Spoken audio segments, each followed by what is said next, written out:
Hey guys, what's going on? Luke here, and today I'm bringing you another gaming PC build. This time this is a £750 build. To be honest, this seems to be one of the average prices for someone in the United Kingdom to spend on a gaming PC. Mainly it's a rig that they spend it on, but if you have £750 and you want to go the extra mile, then this game PC can absolutely annihilate every game on the max settings. So let's get into this. On the previous two gaming PC rigs, so I think it was the £350 one and the £500 one, we went for the Zaman Z3 case, which cost us about £30. This time we're going for the Cooler Master Storm Enforcer SGC 1000 KWN1 Black Mid Tower gaming case, and it comes with a PSU with a side window. Oh, I believe that's what W/O means with that. This costs £74.38 including VAT and £61.98 excluding it. It is about a 2-day delivery for the case, and that's not much. Also, you can get protection against installation damage for 28 days, and this is on scan.co.uk, which is basically a bunch of people around the world, mainly in the United Kingdom, who sell all the parts. In this case, it's got quite a lot of room inside, so that's all good. And if it does come with, does it come with a power supply? I'm not sure whether it does. It might, but if not, we're buying one anyway. But that is the case. Now, moved on to the power supply now. I've went for the Corsair CP90 215 UK CX 750 watt power supply with an 80 plus bronze certified thing, and this costs £69.30 on scan.co.uk again, and again it's protected for 28 days against installation damage. So once you get these parts, they'll be coming to you within like a couple of days. If by any chance you break the parts within the first 28 days while installing it, you can send it back and get like a replacement or your money back. And I've went for Corsair just because they are a really trusted brand for power supplies. They're also good at RAM and everything, so I do like Corsair, and 750 watts is going to be enough for us. There may even be chance of a bit of upgradability in the future for better parts. Now, moving on to the CPU, I've went for the AMD FX 6300 6-core 3.5 GHz clock speed, and that can be overclocked to around 4.1 4.2 GHz. This costs £83.12, and this will absolutely beast through every game you throw at it. And it can also, because it has 6 cores, it's good for rendering and processing stuff, multimedia kind of things, and multitasking and all that kind of good stuff that you're going to be doing while playing games. And like I said, this would just beast through every game really fast and smoothly. Moving on to the motherboard now, I've went for the Asus M5A97R 2.0 AMD 970 AM3 Plus motherboard socket AM3 Plus. And this is Windows 8 ready motherboard. This costs £64.76. Now I'm not sure whether I used this on the, I think it was the £500 build, the one I did yesterday. But this, I think on dabs.com you can get this as well, and it was maybe slightly cheaper by about £10. I'm not too sure about that, but I just clicked on one that I know was reliable, which is Scan, and dabs.com is reliable, but I just didn't see theirs when I was searching through today. So you may be able to grab a £10 discount on dabs.com. Anyway, moving on to the, wait no, this costs £64.76 by the way, and this is, I believe it can go up to 32GB of RAM, and it's DDR3 RAM, so that's good. Yep, 32GB, and it's got like quite a lot of USB slots and all that kind of stuff. So this is like a perfect, cheap, reliable motherboard from Asus. And moving on to the RAM now. I've went for some Corsair CMX 8GB, XMS3 8GB, two 4GB sticks.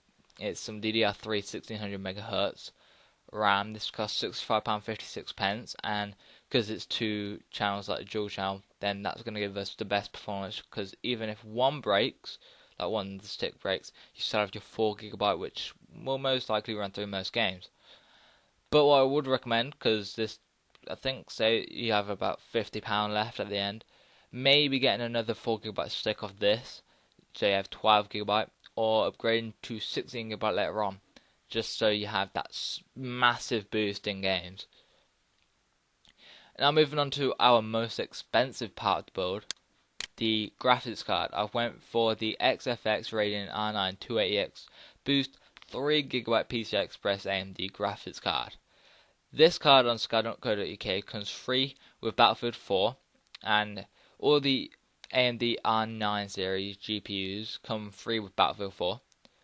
But this is the graphics card that I'll be getting in my build when I have enough money to pay for everything.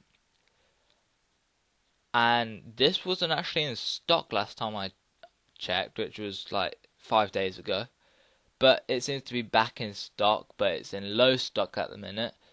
And it says here delivered to you on Wednesday, 29th January. More stock overdue since 30th is December 2013.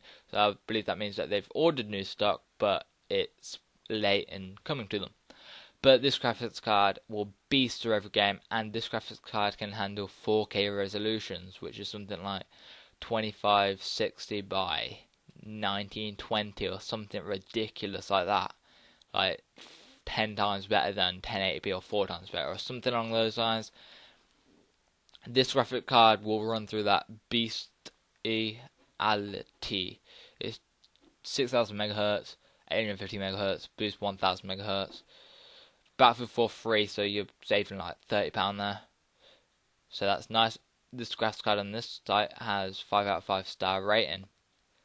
And this can also handle 3D stuff. It's powerful enough for 3D technology.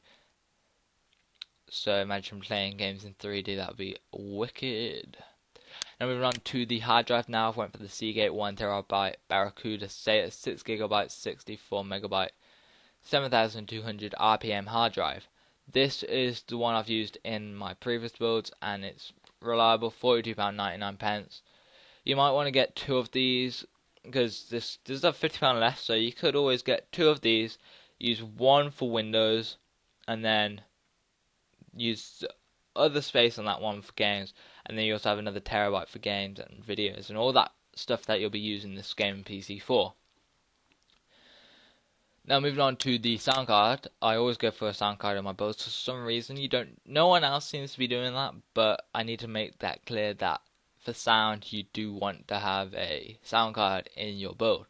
And I've just gone for a cheap 7.1 surround sound PCI,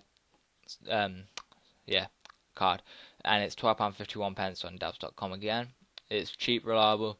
Just get some speakers to go with it, like buy some speakers, and you can have surround sound all through your thing, or get a headset. I guess headsets will work.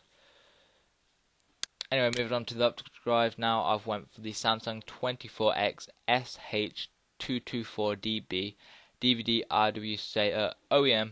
This costs £11.79, and this is everything you ever need in a disk drive. This will be used to install Windows and all that kind of stuff. And the last part of this build is Windows itself. Windows 8.1 64-bit operating system DVD English. This is the OEM version on scan.com, and it goes for £69.82. So it's pretty cheap for Windows.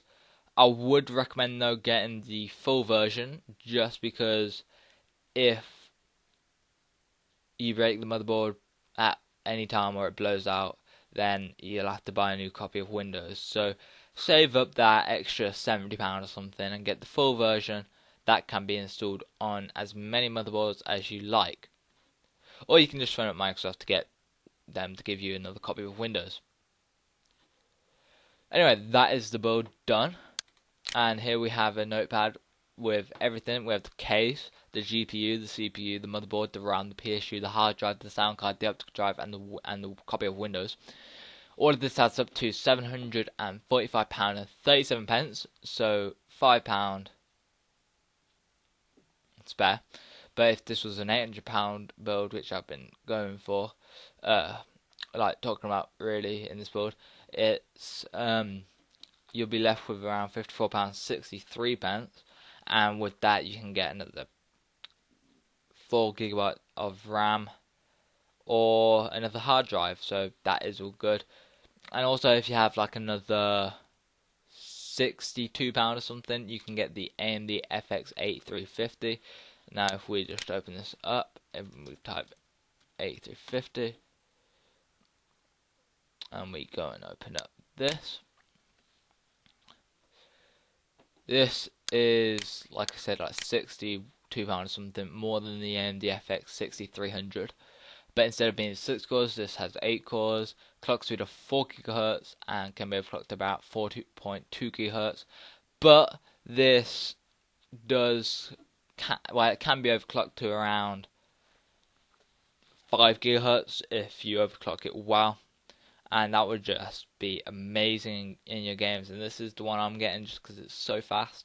This actually, for price and performance ratio, this is probably the best CPU you want, because it's like 7 or 8 FPS lower than like an Intel i7 4770K processor, which is like £256. So for £100 less, you're only losing 7 frames per second on most games. So, and this is good for like processing, multimedia, multitasking, games, all that kind of stuff. Anyway, thank you for watching, and I'll see you in the next video. Peace.